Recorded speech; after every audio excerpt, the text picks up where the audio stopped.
नमस्कार दोस्तों, स्वागत है आपका एक और शानदार वीडियो में। दोस्तों आज के इस वीडियो में हम लक्ष्मी डेंटल लिमिटेड आईपीओ यानी लक्ष्मी लिमिटेड जो आईपीओ है इसका पूरा डिटेल देखेंगे। आखिर इस कंपनी का जो फाइनेंशियल परफॉर्मेंस है भी कि नहीं भी है, कंपनी लिस्टिंग गेन कितना देगी, सारा कुछ देखेंगे। तो वीडियो को कंप्लीट देखना जिससे आपको यह अंदाजा लग सके कि इसमें अप्लाई करना चाहिए, और यदि अप्लाई करना चाहिए तो लॉन्ग टर्म के लिए करना चाहिए या शॉर्ट टर्म के लिए करना चाहिए। तो पूरा वीडियो देखिएगा और ऐसे शानदार कॉन्टेंट के लिए यूट्यूब पे हमारे चैनल को सब्सक्राइब कर लीजिएगा। टेलीग्राम चैनल का लिंक डिस्क्रिप्शन में है, वहाँ पे आपको लिंक वगैरह मिलता रहता है कि आईपीओ का अलॉटमेंट आ चुका है, यहाँ से चेक करिए, ये सब चेक करिए, सारी चीजें मिलती रहती है, तो वहाँ भी ज्वाइन कर लीजिएगा। आइए सबसे पहले इस आईपीओ का डिटेल देखते हैं। 13 जनवरी परसों इस आईपीओ की ओपनिंग होगी। 15 जनवरी को ये आईपीओ क्लोज हो जाएगा। फेस वैल्यू की बात करें तो ₹2 पर शेयर इसका फेस वैल्यू है।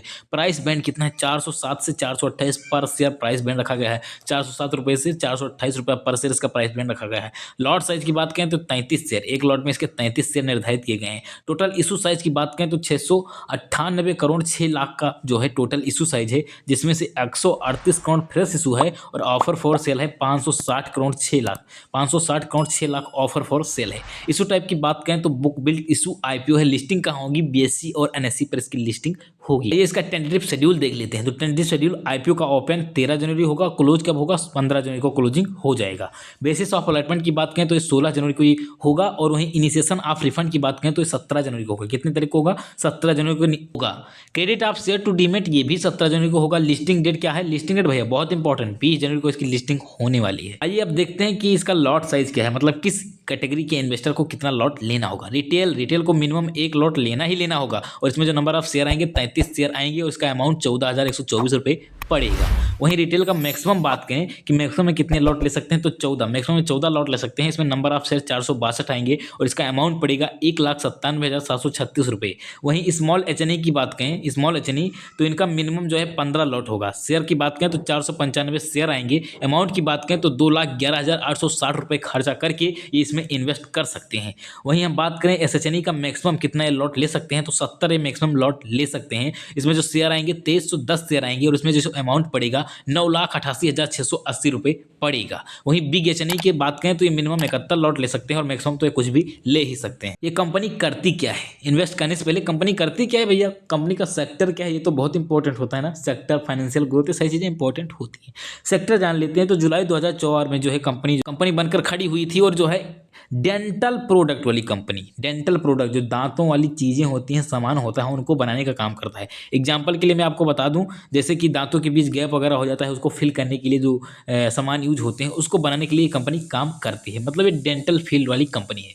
तो डेंटल फील्ड का इतिहास कैसे रहा ये तो आपको बेहतर पता होगा। आज से 4-5 साल पहले डेंटल ज़्यादा प्रॉब्लम्स नहीं होती थी या ज़्यादा डिमांड नहीं होता था, लेकिन आज के समय में बहुत सारे लोगों को डेंटल प्रॉब्लम हो रही है, और डॉक्टर के पास जा रहे हैं। कोई अपना स्ट्रक्चर सही करा रहा है दांत का, कोई कुछ करा रहा है, कोई कुछ करा रहा है, तो उस सारी चीज़ें कंपनी बनाती है। तो इसलिए इसका सेक्टर तो ठीक ठाक है। ऐसा भी नहीं कह सकते हैं कि बहुत बढ़िया है, लेकिन ऐसा जरूर कहेंगे एक एवरेज सेक्टर है। इस कंपनी का हम भैया फाइनेंशियल बात करते हैं। तो मार्च 2022 में इसका फाइनेंशियल कितना था? रेवेन्यू की बात करें तो 138 करोड़ 7 लाख का इसका रेवेन्यू जनरेट हुआ था। वहीं हम मार्च 2023 में बात करें तो 163 करोड़, थोड़ा रेवेन्यू बढ़ा है, 163 करोड़ हुआ है। वहीं मार्च 2024 में 195 करोड़ हुआ है। वहीं मार्च से सितंबर के बीच में 117 करोड़ इसका रेवेन्यू जनरेट हुआ है। प्रॉफिट आफ्टर टैक्स की बात करें, ये बहुत ही अमेजिंग चीज़ है। 18 करोड़ 68 लाख का एक कंपनी लॉस में थी मार्च 2022 में। मार्च 2023 में 4 करोड़ 16 लाख के लॉस में थी, लेकिन इस साल 2024 में, मार्च 2024 में कंपनी 25 करोड़ 23 लाख रुपए के प्रॉफिट में, कितना? 25 करोड़ 23 लाख रुपए के प्रॉफिट में जो भैया कंपनी आ गई। वहीं सितंबर 2024 का डेटा देखें तो 22 करोड़ का इसने प्रॉफिट आफ्टर टैक्स जनरेट किया है। तो जो है प्रॉफिट ये कंपनी अभी हाल में ही बनाना शुरू किया है। तो इसमें हम कोई वादा या दावा नहीं कर सकते हैं कि कंपनी कब तक ऐसे ग्रोथ करेगी और कब ये गिरेगी कंपनी, इसका कोई अंदाजा नहीं लगा सकते हैं, क्योंकि अभी कंपनी उठी है। इससे पहले ये लगातार 2 साल एक घाटे में थी। 18 करोड़ 60 लाख का घाटा था, 4 करोड़ का घाटा था, लेकिन फिलहाल इस समय जो कंपनी जो है प्रॉफिट शो कर रही है, दिखा रही है। आइए जीएमपी ट्रेंड देख लेते हैं, उसके बाद हम किसी कंक्लूजन पे पहुंचेंगे कि हाँ इसमें इन्वेस्ट करना चाहिए कि नहीं करना चाहिए। तो जीएमपी 9 जनवरी को इस आईपीओ का जीएमपी 165 रुपये था। वहीं 10 जनवरी को 163 हुआ, और आज घटकर 145 हो गया। जीएमपी घटता जा रहा है। अब आगे क्या होता है 13 जनवरी तक देखिए, बढ़ जाएगा तो ठीक है, नहीं बढ़ेगा तो इस समय 33% का आपको लिस्टिंग गेन देखने को मिलेगा। या जीएमपी यही रहा और इसी के अकॉर्डिंग लिस्टिंग हो गया ना, तो आपको 33% के मार्जिन जो है देखने को मिलेगा, इतना प्रॉफिट देखने को मिलेगा। तो आप पूछेंगे इसमें अप्लाई करें कि ना करें। अभी फिलहाल के लिए 13 जनवरी को आईपीओ ओपन होगा, तब तक हम आपको डिटेल व्यू देंगे, लेकिन उससे पहले अभी के सिनेरियो के अकॉर्डिंग मैं आपको बता दे रहा हूँ कि ये कंपनी जो है अभी हाल ही में प्रॉफिट जनरेट करना शुरू हुई है। अभी इससे पहले घाटे में चल रही थी। 2024 में आईपीओ जब लाना हुआ तभी कंपनी प्रॉफिट में आना शुरू हुई। अब कैसे हुई, क्या हुआ पता नहीं, लेकिन शुरू हो गई कंपनी प्रॉफिट में आना। और ऐसा भी नहीं कि बहुत सारे प्रॉफिट्स ने 500-600 करोड़ का जनरेट कर लिया।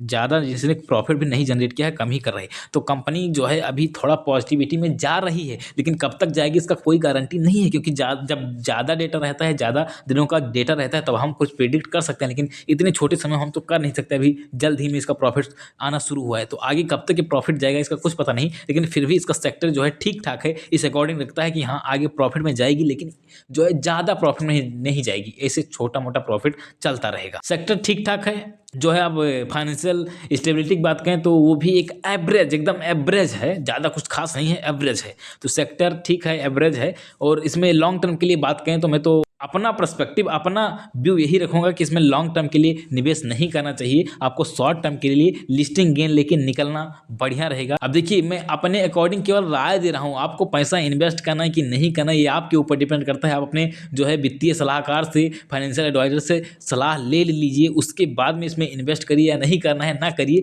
ये सब अपने अकॉर्डिंग देखिए। लेकिन मेरे अनुसार जो डेटा निकल कर आता है, जो समझ में आता है मैं उसको बस बता रहा हूँ, उसको इतना ही बता रहा हूँ। मैं आपको फोर्स नहीं कर रहा हूँ कि हाँ इसमें पैसा लगाना ही लगाना है, और मैं ऐसा कर भी नहीं सकता हूँ। तो इसलिए जो है ये सब चीज़ें रिस्की होती हैं इन्वेस्ट करना, तो अपने हिसाब से देख लीजिएगा, उसके अकॉर्डिंग निवेश करिएगा। और देखिए, निवेश का जो इन्वेस्टमेंट का जितने भी टिप्स है सारे कुछ हमारे टेलीग्राम चैनल पे भी आता रहता है, तो उसको भी ज्वाइन कर लीजिएगा। और चैनल पे जीएमपी का अपडेट आता रहता है, तो चैनल को सब्सक्राइब करना तो जरूरी बनता ही है। मिलते हैं अगले वीडियो में, तब तक के लिए जय हिंद, वंदे मातरम।